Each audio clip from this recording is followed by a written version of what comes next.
आज का जो हमारा विषय है वो है स्वर्ग का राज्य। क्या है हमारा विषय? स्वर्ग का राज्य। सो आइए हम परमेश्वर के वचन में देखते हैं। निकालिए नया नियम की पुस्तक, इसका 5 अध्याय और इसका 10 पद। नए नियम की पुस्तक 5 अध्याय और इसका 10 पद। सच में परमेश्वर का जो वचन है, स्वर्ग का राज्य, एक अद्भुत विषय है, एक अद्भुत वचन है। और जितना जितना हम इसके बारे में सीखते जाते हैं, परमेश्वर में हम बढ़ते चले जाते हैं। ये तमाम ये आत्मिक बातें हैं, स्वर्गीय बातें हैं। निकालिए 5 का 10, मत्ती 5:10। धन्य है वे जो धर्म के कारण सताए जाते हैं। क्या कहता है प्रभु का वचन? धन्य है वे जो धर्म के कारण सताए जाते हैं, क्योंकि स्वर्ग का राज्य उन्हीं का है। 11वां पद। धन्य हो तुम जब मनुष्य के कारण तुम्हारी निंदा करें और सताएं और झूठ बोल बोल कर तुम्हारे विरोध में सब प्रकार की बुरी बातें कहें। 12वां पद। आनंदित और मग्न होना, क्योंकि तुम्हारे लिए स्वर्ग में एक बड़ा फल है, इसलिए कि उन्होंने उन भविष्यवक्ताओं को जो तुमसे पहले थे इसी रीति से सताया था। हालेलुया। प्रभु का वचन कहता है धन्य होना तुम, मग्न होना, क्योंकि स्वर्ग के राज्य में तुम्हारे लिए प्रतिफल है।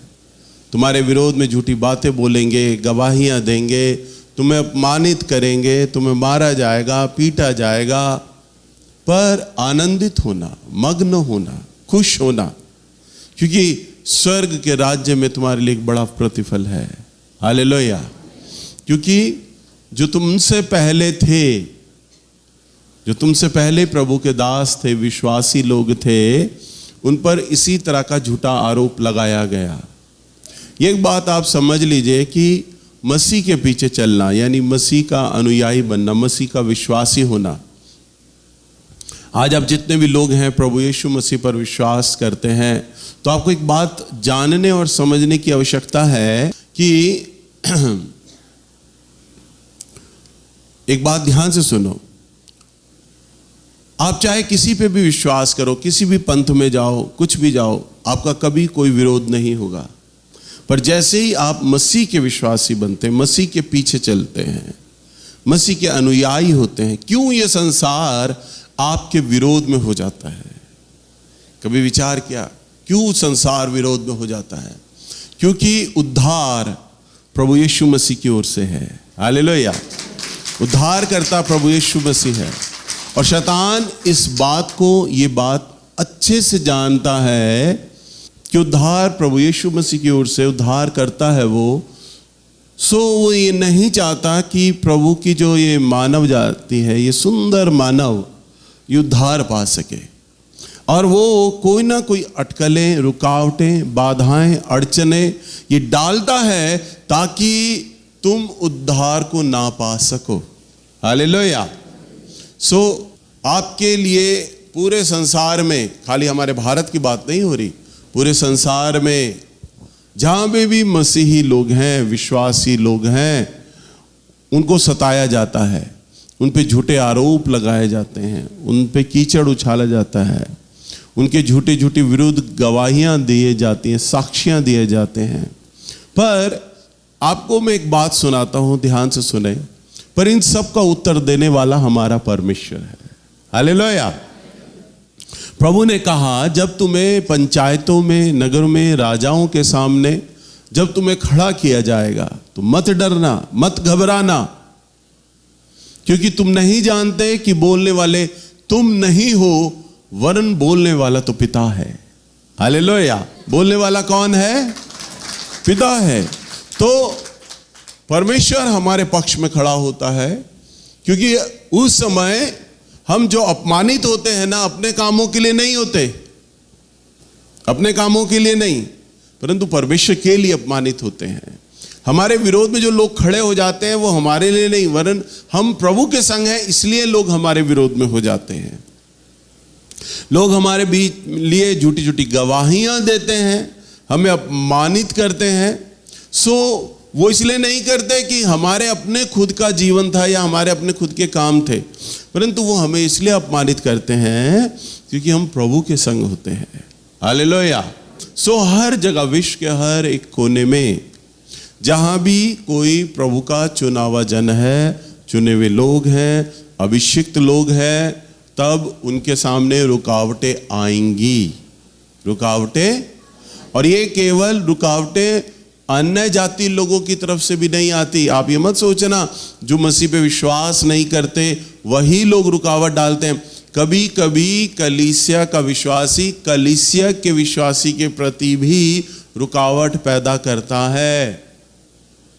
विश्वासी व्यक्ति भी, शैतान एक विश्वासी व्यक्ति को पकड़ लेता है और दूसरे विश्वासी को रोकता है और उसका विरोध करता है। कभी कभी आपके परिवार के लोग आपके विरोध में खड़े हो जाएंगे। बिल्कुल आपका सगा भाई, आपकी सगी बहन, आपकी मां, पत्नी का पति, पति की पत्नी, परिवार का कोई भी जन आपके विरोध में हो जाएगा। मैं जब 1993 में मेरा जब अभिषेक हुआ, तब पहली बार मेरे आत्मिक पिता ने जब मेरे लिए अभिषेक किया, तब उन्होंने एक बात कही मुझे, बोला अभिषेक करते वक्त, सावधान, एकदम से पहले यूं सीधा यूं शब्द बोला, सावधान, तुझे मेरी सेवा में रोकने वाले, ये प्रभु की ओर से वो बोल रहे थे, तुझे मेरी सेवा में रोकने वाले तेरे परिवार के ही लोग होंगे। सावधान बोला प्रभु ने। पहले मुझे चिताया कि तू डट जा, चौकन्ना हो जा, और क्या बोला, तुझे मेरी सेवा में रोकने वाले तेरे ही परिवार के लोग होंगे, ताकि ये बात मेरे मन मस्तिष्क, मेरे दिमाग में छप जाए कि अगर मैंने प्रभु की सेवा में आगे बढ़ूंगा ना, तो मेरी सेवा को रोकने वाले, मैं प्रभु में जब बढ़ूंगा तो कौन होगा, मेरे परिवार के लोग होंगे। हालेलुया। तो आपको जो विरोध है वो हर जगह से होगा, पर आपको उस विरोध में आपको आगे बढ़ना है, तो परमेश्वर आपके विरोध में आपका जवाब देगा, आपके संग खड़ा होगा, क्योंकि आप प्रभु के संग खड़े हैं। हालेलुया। सो अगर हम देखें नए नियम के अंदर, जब प्रभु यीशु मसीह, सुनो सबसे पहले इधर ध्यान दो, जब प्रभु यीशु मसीह जी उठा लिए गए, कब, जब जी उठा लिए गए, स्वर्ग चले गए, तब प्रभु के जो चेले थे, जो पतरस, जिसने प्रभु का इनकार किया था, आपको मालूम है ना, प्रभु यीशु मसीह ने कहा तू मुर्गे की बांग देने से पहले मेरा 3 बार इनकार करेगा। तो वही पतरस जिसने इनकार कर दिया था प्रभु यीशु मसीह का, वही पतरस को प्रभु चुनता है, अभिषेक करता है, अपने 12 चेलों को खड़ा करता है, और जब प्रभु आसमान में चले जाते हैं तब चेले बड़े जोर के साथ खड़े होते हैं और प्रभु की सेवकाई करने लगते हैं। अगर आप नए नियम में जब पढ़ेंगे प्रेरितों के काम की किताब को, घर जाके पढ़िएगा आराम से, तो वहाँ पर प्रेरितों के द्वारा, यानी प्रभु के चेलों के द्वारा इतने अद्भुत अद्भुत काम किए प्रभु ने। वचन में लिखा है यरूशलेम हिल गया, यरूशलेम हिल गया, लिखा है यरूशलेम कांप उठा, यरूशलेम कांप उठा। प्रभु ने इतने अद्भुत आश्चर्य कर्म अपने चेलों के द्वारा करने लग गया।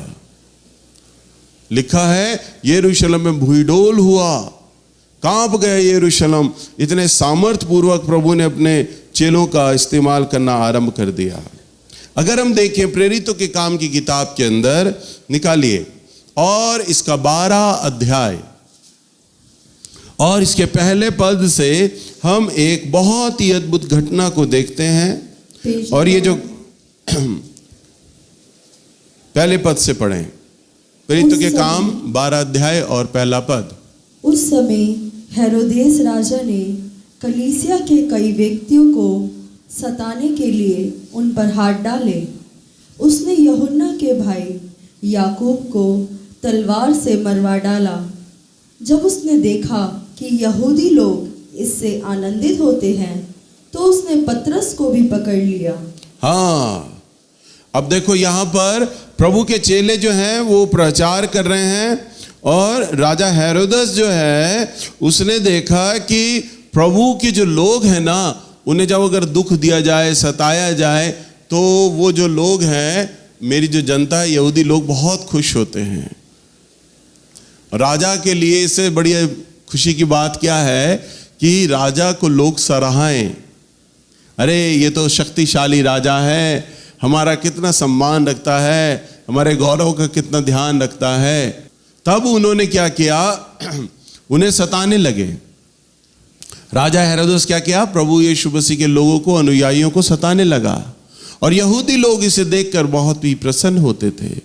तब वचन में लिखा है, तब यूहन्ना के भाई याकूब को राजा हेरोदेस ने तलवार से मरवा डाला, और जब तलवार से मरवा डाला और यहूदी लोग बहुत खुश हुए।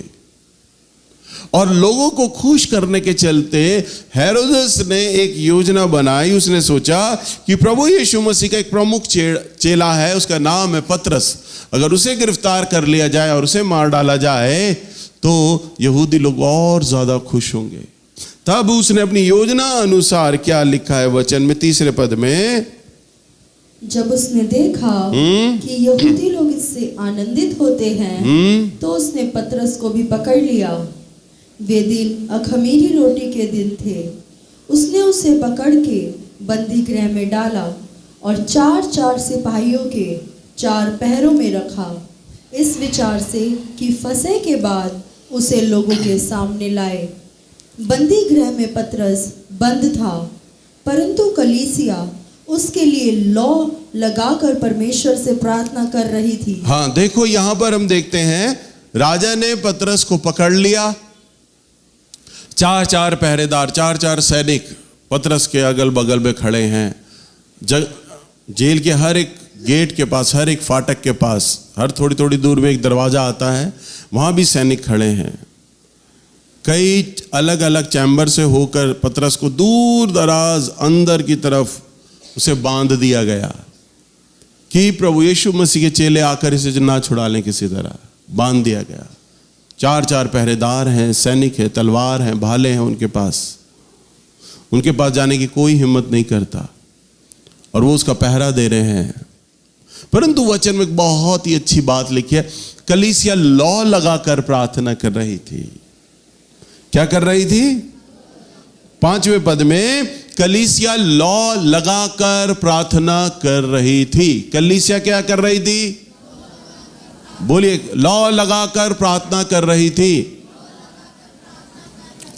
लौ लगा के मतलब ये कोई दिया जलाकर नहीं, लौ का मतलब कंटिन्यूसली चेन प्रेयर चल रहा था, सुबह शाम दिन रात 24 घंटे विश्वासी लोग प्रार्थना कर रहे थे।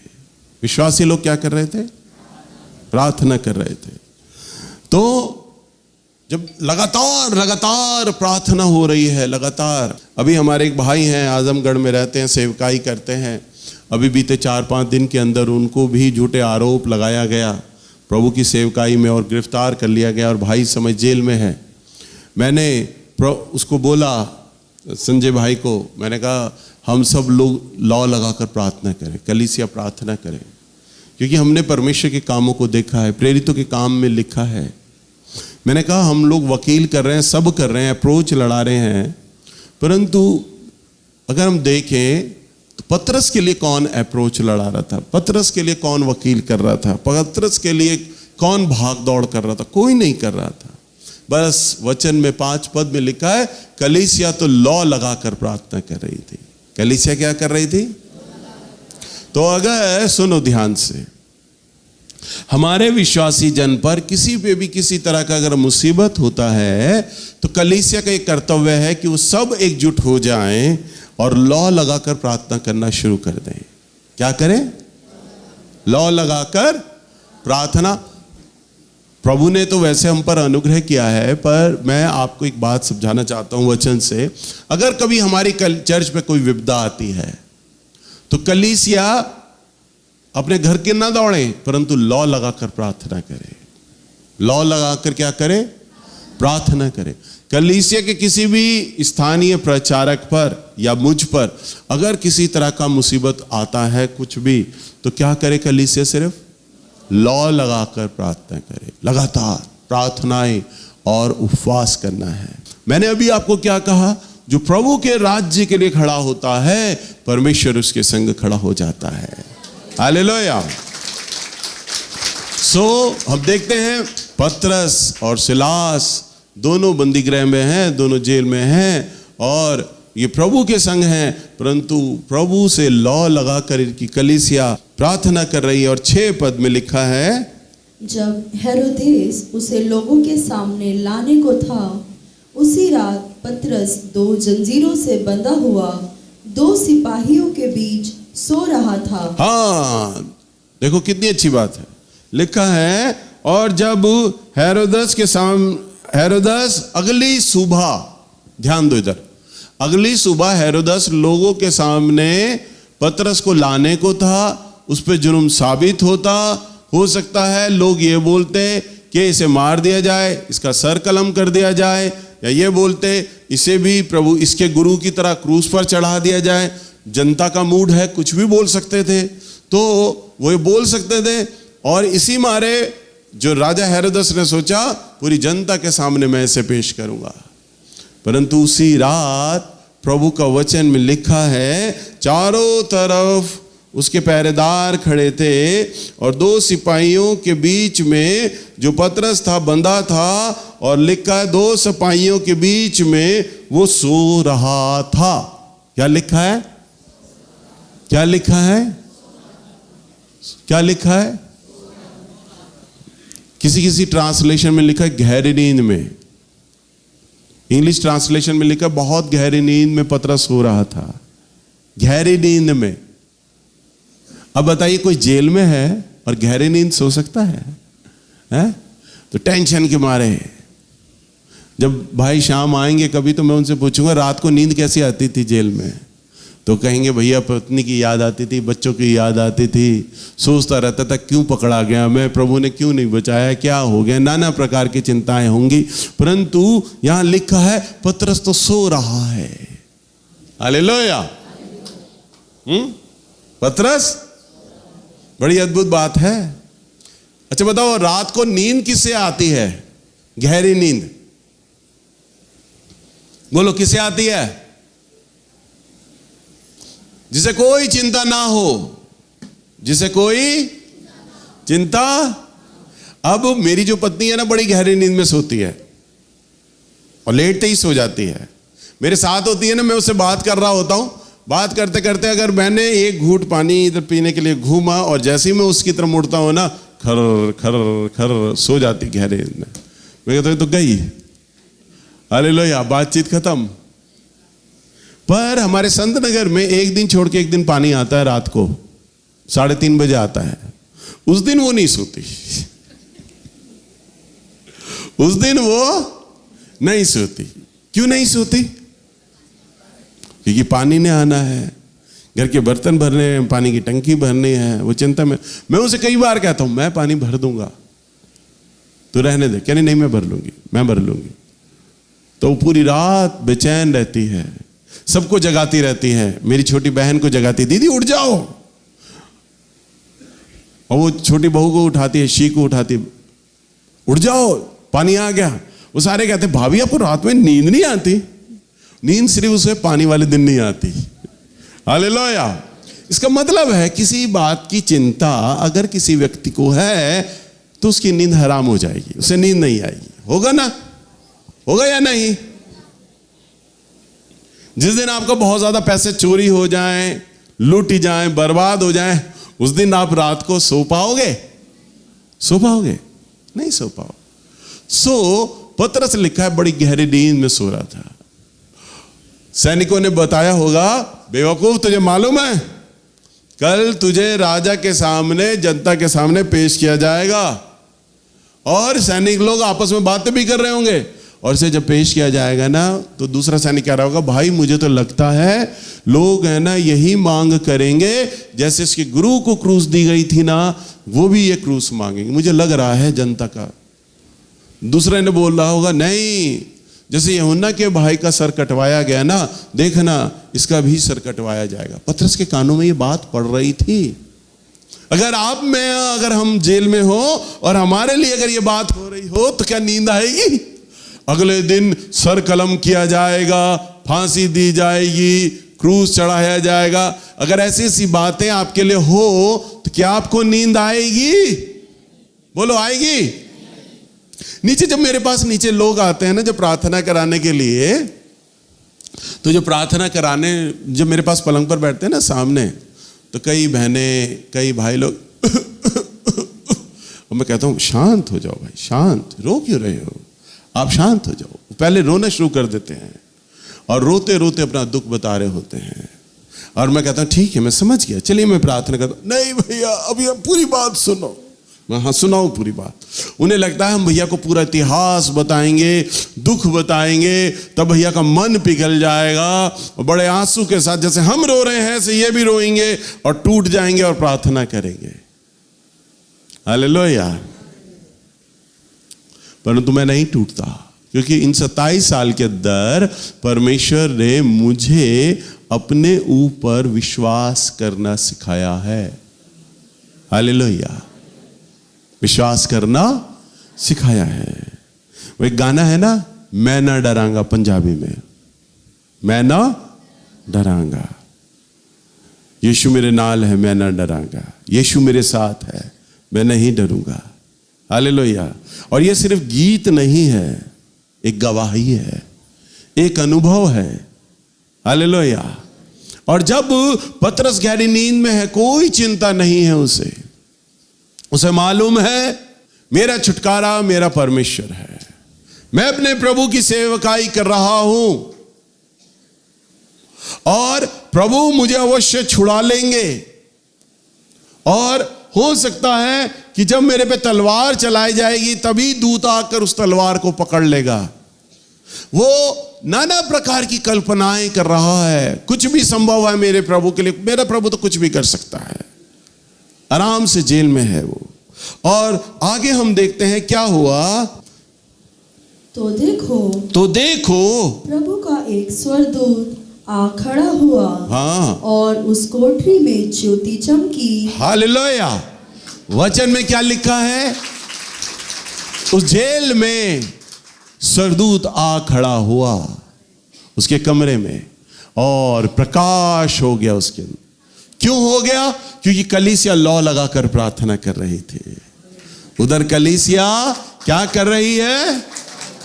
लौ लगाकर प्रार्थना कर रही है। आगे, और उसने पतरस की पसली पर हाथ मार के उसे जगाया। हाँ, देखो, तेज रोशनी हो जाए।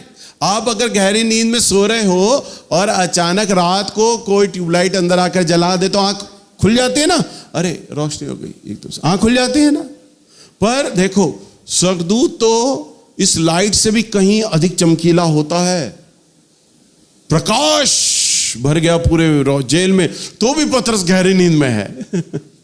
और लिखा है कि स्वर्गदूत ने तो पसली पे हाथ मारा। अरे मैं आ गया हूं, तुझे यही नहीं मालूम? खड़ा हो जा, खड़ा हो जा। उसे खड़ा किया। आगे, और कहा, उठ जल्दी कर, उठ जल्दी कर। और उसके हाथों से जंजीरें खुलकर गिर पड़ी। जंजीरें क्या हो गई?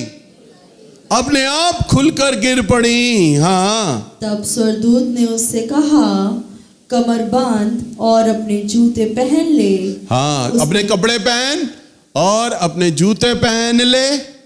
हाँ, उसने वैसा ही किया। और उसने वैसा ही किया। हाँ। फिर उसने उससे कहा, अपना वस्त्र पहनकर मेरे पीछे हो ले। और वह निकलकर उसके पीछे हो लिया। हाँ, अब देखो, स्वर्गदूत जो है ना वो आगे आगे चल रहा है और पतरस जो है ना उसके पीछे पीछे चल रहा है। हाँ, परंतु यह ना जानता था कि जो कुछ स्वर्गदूत कह रहा है वह सच है, वरन यह समझा कि मैं दर्शन देख रहा हूं। क्या हुआ? पतरस, सुनो, पतरस को यह मालूम था कि प्रभु मेरा छुटकारा तो करेगा, प्रभु मेरा छुटकारा तो करेगा। हो सकता है राजा हेरोदस के सोपन में आ जाए प्रभु, हो सकता है राजा हेरोदस को पछतावा हो जाए, हो सकता है यहूदियों में से कोई बड़ा आदमी आ जाए जो मेरी जमानत दे दे, प्रभु ऐसा ही कुछ करे। परंतु उसने ये कल्पना नहीं खरीदी कि स्वर्गदूत आएगा, जंजीरें मेरी खुल जाएंगी और सारे पहरेदार बेहोश हो जाएंगे, तमाम जेल के फाटक खुल जाएंगे और मैं उसके साथ बाहर निकल आऊंगा, सड़क पर मुझे पता ही नहीं होगा। हालेलुया। पतरस ये बताता है कि मुझे ऐसा लगा कि जैसे मानो मैं कोई दर्शन देख रहा हूं, मैं अभी नींद में हूं, सो रहा हूं, कोई सपना देख रहा हूं, दर्शन देख रहा हूं, मुझे विश्वास ही नहीं हो रहा ऐसा महान छुटकारा मेरा परमेश्वर कर सकता है। हालेलुया। ऐसा महान छुटकारा मेरा परमेश्वर कर सकता है।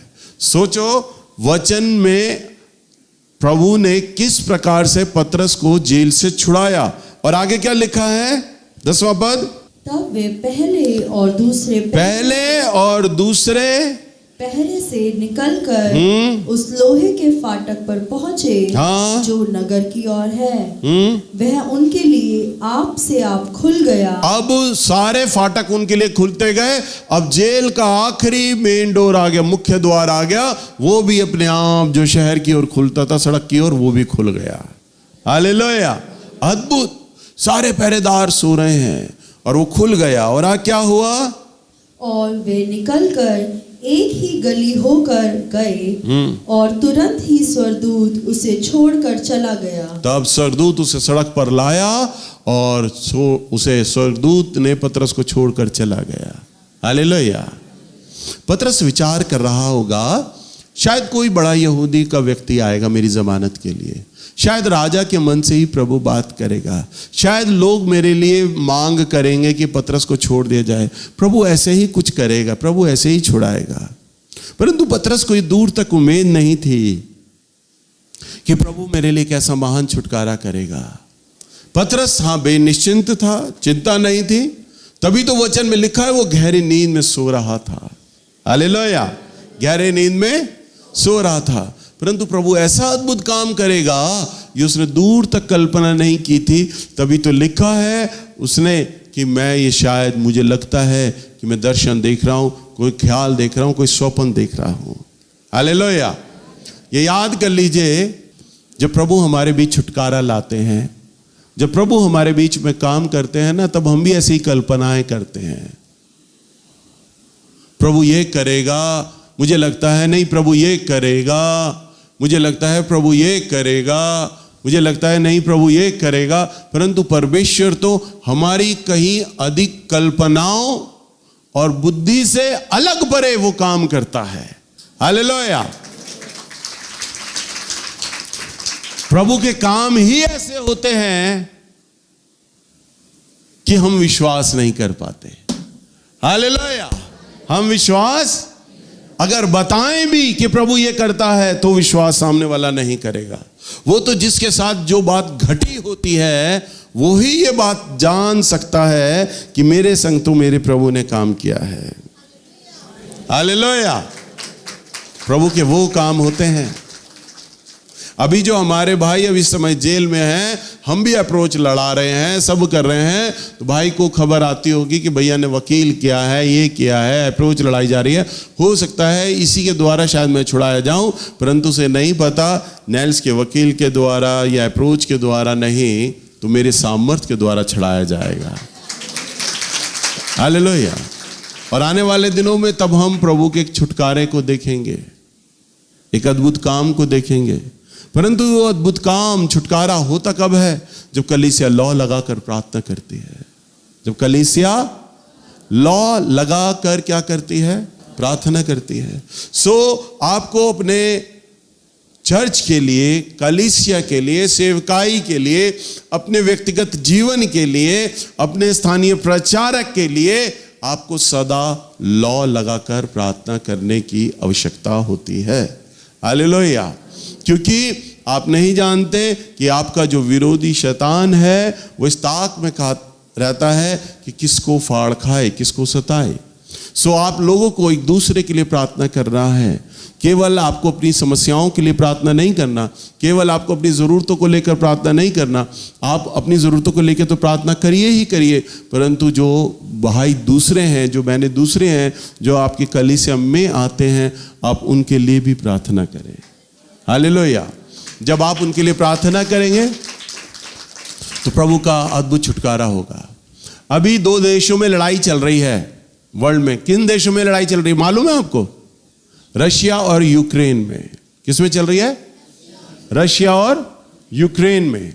जब छोटा सा कंट्री है यूक्रेन, और रशिया की सैकड़ों तोपें, सुनो ध्यान से, सैकड़ों तोपें यूक्रेन के सैनिक की तरफ बढ़ी चली जा रही थी। ध्यान से सुनना, धीरे धीरे बढ़ी चली जा रही थी, और जहां पर यूक्रेनी सैनिक रुके हुए थे वहां की तरफ चारों तरफ से वो बढ़ रहे थे लोग, रशियन लोग। पर रशियन लोगों को ये अंदाज पक्का नहीं था कि यहां पर सैनिक हैं यूक्रेनी। उनका एक अंदाजा था कि यहां पर होंगे जरूर, पर वो उस बैंकर की तरफ बढ़ते चले जा रहे थे। और जब तोपें बहुत नजदीक आती गईं और उन्हें अपनी मौत दिखाई दी कि जैसे ही ये चारों तरफ से हम पर गोले दागेंगे हमारे चिथड़े उड़ जाएंगे, हमें से एक भी आदमी बच नहीं पाएगा, तो उनमें यूक्रेनी एक सैनिक, विश्वासी सैनिक था, उसने अपने चर्च में फोन मिलाया, अपनी माँ को बोला मेरे लिए प्रार्थना करो, मौत बिल्कुल मेरे मुंह के पास आ गई है, आप प्रार्थना करो। और उसकी माँ ने अपने चर्च में फ़ोन मिलाया और चर्च के पादरी ने तमाम विश्वासी लोगों को बुलाया और सब इकट्ठा हुए और सब चर्च में आ गए और सब ने उन यूक्रेनी सैनिकों के लिए प्रार्थना करने लग गए, उस लड़के के लिए प्रार्थना करने लग गए जो उनके चर्च का लड़का था। सारे लोग मिलकर प्रार्थना करने लग गए, प्रार्थना करने लग गए। आपको विश्वास नहीं होगा, ये मीडिया में बताया नहीं गया। और तब रात के समय आसमान से सफेद रंग के गोले आए और सिर्फ रशियन टैंकरों को उड़ा दिया गया। सारे रशियन टैंकर मर गए, खत्म हो गए। न्यूज में क्या बताया कि यूक्रेनी सैनिक ने मारा, और ये थोड़ी ना कह सकते कि स्वर्गदूत आए थे। हालेलुया। परंतु यूक्रेनी सैनिक का नाम लिया कि यूक्रेनी सैनिकों ने, उन्होंने मार दिए सारे टैंकर को। कुछ मुट्ठी भर लोग जिनके पास केवल पिस्तौलें थी, बंदूकें थी, वो टैंकरों को कैसे मार सकते थे? एक बैंकर में छुपे हुए थे, एक बड़े से हॉल के अंदर वो मौत के डर के मारे छुपे हुए थे, और सामने सैकड़ों सैनिक थे, सैकड़ों सारे टैंकर थे, परंतु उनके ऊपर स्वर्गदूतों ने हमला कर दिया जब उनके लिए कलीसिया लौ लगाकर प्रार्थना कर रही थी। हालेलुया। हमारा परमेश्वर आज भी ऐसा ही है, वो आज भी आश्चर्य कर्म करता है। बाइबल के अंदर जिन बातों को पढ़ते हैं ना, वो इतिहास है, और जब इन बातों पर हम सुनकर इस पर चलना आरंभ कर देते हैं ना, तो हमारा परमेश्वर आज भी अद्भुत छुटकारा हमारे बीच में उंडेलता है। हालेलुया।